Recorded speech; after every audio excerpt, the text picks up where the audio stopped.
Muslim rule in the sub continent, ये हमारे खिते में मुस्लिम रूल्स आए किस तरह है। दे अराइव थ्रू ट्रेड, एक तो तजारत की, प्रीचिंग कि हम इस्लाम की खिदमत कर रहे हैं, जो आजकल भी बहुत सारी प्रीचिंग की इंस्टीट्यूशंस और ऑर्गेनाइजेशन है, और मिलिट्री एक्सपेडिशन, ये भी एक देखे ना, समझ ले आज भी जो मिलिट्री एक्सपेडिशन किया है, मतलब है कि किसी मुल्क पे हमला करना, बाकायदे अपनी फौज के साथ है, अपने घोड़ों के साथ है, अपनी ताकत के साथ है, जैसे 712 में मोहम्मद बिन कासिम का जो यहाँ पे जिक्र किया है, और इंट्रोड्यूस इस्लामिक रूल। अब मैं उन सारे बच्चों को कहता हूँ, जो बच्चे ये मोहम्मद बिन कासिम के बारे में सोचते हैं कि उसने इस्लाम को यहाँ लाए, वो मोहम्मद बिन कासिम की अपनी तारीख जाके पढ़ लें, जो अरबों ने लिखी है और जो अंग्रेजों ने लिखी है, उसकी अपनी तारीख क्या है, कि वो ऐसा बंदा कैसे इस्लाम को जो है वो हमारे पास इंट्रोड्यूस कर सकता है। इस्लाम तो पहले ही मौजूद था, लेकिन बहरहाल हाँ, हमारी तारीख यही बताती है कि पाकिस्तान में जो इस्लाम आया था वो 712 में मोहम्मद बिन कासिम लेकर आया था। लेकिन मोहम्मद बिन की कासिम की तारीख बड़ी कंट्रोवर्शियल है, आजकल इस पर खुल के बात भी होती है। बहुत सारे लोग, जैसे मैंने बहुत बड़े लीडरान की बात की और हिस्टोरियन की बात की, वो खुल के बात करते हैं, लेकिन हम क्योंकि इसको तारीख का हिस्सा है और लिटरेचर का हिस्सा है, तो हम अपने बच्चों को बताते हैं कि मोहम्मद बिन कासिम ही हमारे पास आए थे और उसने इस्लाम में इंट्रोड्यूस किया था। अर्ली मुसलमान डायनेस्टी, ये मुसलमान के जो आए थे उनकी क्या डायनेस्टी थी, उसमें गजनवीज आए थे, कुर्द आए थे, और इनका अपना अपना एक रोल है, आप जाकर पढ़ेंगे तो आपको समझ में आएगा, लेकिन इसको मैं एक एक को डिस्कस नहीं करने वाला, ठीक है। ये तो सिर्फ आपको बता रहा हूँ कि ये डायनेस्टीज हमारे पास आई थी। These rule established Islamic governance and Islamic culture, आप पढ़ेंगे तो उसमें कितना इस्लाम था और कितना इस्लामिक गवर्नेंस और कल्चर था, ये तो आपको समझ में आएगी। आगे चलते हैं तो आपको और भी बताते हैं कि contribution of Muslim rule, political contribution थी उनकी, ठीक है। Strong administrative system, law and justice, कितना लॉ था वो आप जब सिस्टम पढ़ेंगे उनका, उनके सारी डायनेस्टीज रूल्स आपको मिल जाएंगे, आप जाके पढ़ेंगे।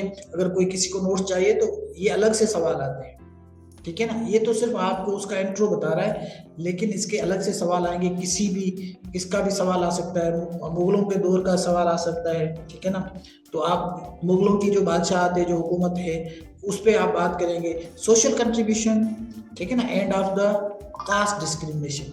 अब कास्ट डिस्क्रिमिनेशन मुसलमानों में कभी मैंने तो तारीख नहीं पढ़ी कि इसमें कोई ख़त्म हो गया, सवाए हमारे थोड़ा अर्सा जो हमारे हुजूर सल्लल्लाहु अलैहि वसल्लम की जो थोड़ा एक टाइम आता है, उसके अलावा तो उसके बाद मैंने तब मुझे तारीख में ऐसा कोई दौर मुसलमानों को नजर नहीं आया जहाँ पे ये कास्ट की डिस्क्रिमिनेशन नहीं हो। Functional contribution, educational contribution. अब एजुकेशनल कंट्रीब्यूशन हमारी यूनिवर्सिटियां नहीं थी, मदरसा थी, ठीक है ना। हम एजुकेशन से दूर थे, जो एजुकेशन की भी बात कर रहा हूँ वो साइंस की एजुकेशन है।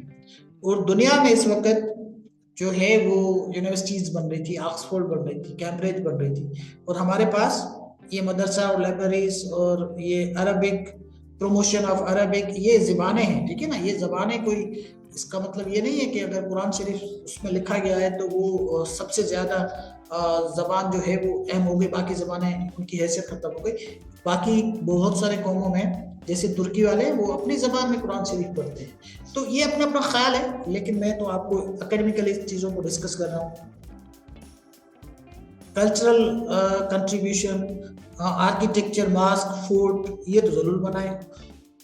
डेवलपमेंट, उर्दू की डेवलपमेंट हुई है। पहले शुरू में तो उर्दू आई थी, उर्दू जो उर्दू लफ्ज़ है ये खुद भी तुर्किश लफ्ज़ है, उर्दू का अपना कोई लफ्ज़ नहीं है, तो उसको बनाया गया। अच्छा, ये मुगल एम्पायर है,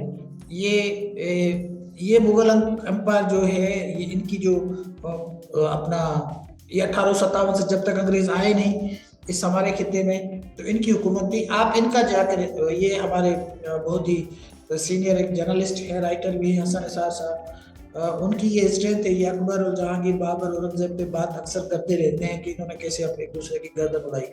लेकिन जाहिर सी बात है, किताबों में जो हम लिखते हैं, लिटरेचर जो हम पढ़ते हैं, हाँ, उसमें यही है इनकी अचीवमेंट है।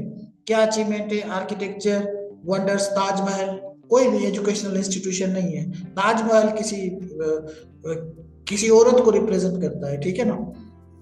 वो किसी के मोहब्बत में, किसी की इश्क में वो बनाया गया, ठीक है ना। आज भी उसी की पहचान है। कोई तालीमी इदारा नहीं है। Legal and revenue system, decline the Muslim rule. अब जाहिर सी बात है, जब इस तरह के रूल जो बनाया गया था जो हमारे मुसलमानों का, तो वो डिक्लाइन तो उसका होना था।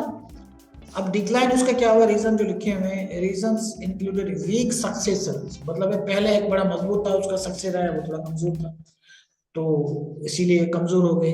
इंटरनल कन्फ्लिक्ट, ये कन्फ्लिक्ट इतने इतने बड़े थे कि एक दूसरों की गर्दन उड़ाएंगे, भाई भाई के जो है ना उसने गर्दन उड़ा दी। तो ये इस तरह रहा। हाँ, जाहिर सी बात है, जब आप कमजोर हुए तो फिर ब्रिटिशर आ गए, तो ब्रिटिश कॉलोनाइज हो गई, फिर हम ब्रिटिश के अंडर आ गए। जब 1857 में वो आए तो फिर स्लोली ग्रेजुअली हमें उन्होंने जो है वो कब्जा कर लिया। तो ये impact of the Muslim after decline Muslim lost the Pakistan political. उसके बाद जाहिर सी बात है मुसलमानों का जो दौर था वो खत्म हो गया, ठीक है ना। तो ये एक्चुअली था सारा कुछ जो आपको पढ़ना है, जिसके लिए